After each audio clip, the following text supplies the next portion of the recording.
महीने से जब से लॉकडाउन शुरू हुआ है ये म्यांमार के सारे गेट बंद कर दिए।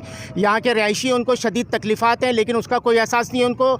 और जो 1-2 गेट खोले हुए हैं उस पर ना कोई चेकिंग है, ना कोई डिसइंफेक्टिंग है, ना कोई उनका टेम्परेचर चेक किया जाता है उनका। तो और जब से ये लॉकडाउन हुआ इन्होंने गेट बंद किए, चोरियाँ डकैतियाँ यहाँ पर मज़ीद बढ़ गई हैं। तो हम ये चाहते हैं कि यहाँ पर हमने यहाँ पे SSP को भी एप्लीकेशन दी है, हमने DC साहब को भी एप्लीकेशन दी है, थाने में 2 एप्लीकेशन जमा कराई हैं, DCR को एप्लीकेशन जमा कराई है।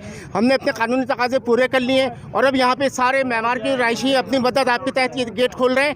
दूसरी वजह ये कि ये खास करके गेट जो ये 150 फीट रोड के ऊपर है, जो MDA की मिल्कियत है, म्यांमार की मिल्कियत नहीं है, म्यांमार के अंडर भी नहीं आता। यहाँ पे एक सोसाइटी से दूसरी सोसाइटी का एक्सेस है। म्यांमार ने किस अथॉरिटी के तहत जो उसको बंद किया हुआ है, हम यहाँ गुजारिश करते हैं और अपने लोगों को लेकर आए फौरी तौर पर। हमारी इंतजामिया ने हम लोग का साथ बहुत जुल्म किया है, पहले भी जुल्म कर चुका है। ये लॉकडाउन से पहले 4 महीने ये गेट नंबर 1 और नंबर 2 ये मेजर हुमा ये लोग बंद कर दिया था। हम लोग कितने कोशिश किया, इसके बावजूद इसकी क्या वजह जो बार बार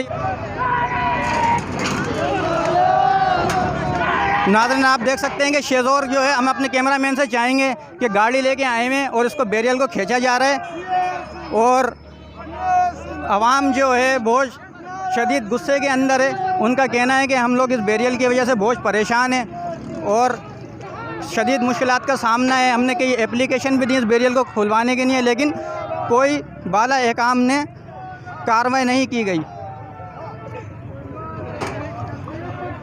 सबकी आ रही तस्वीर।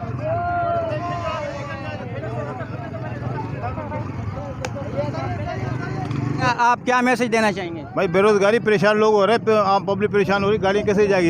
ये रास्ता इनका नहीं है, ये MD वालों का रोड है, गवर्नमेंट का रोड है, इनका रोड नहीं है ये।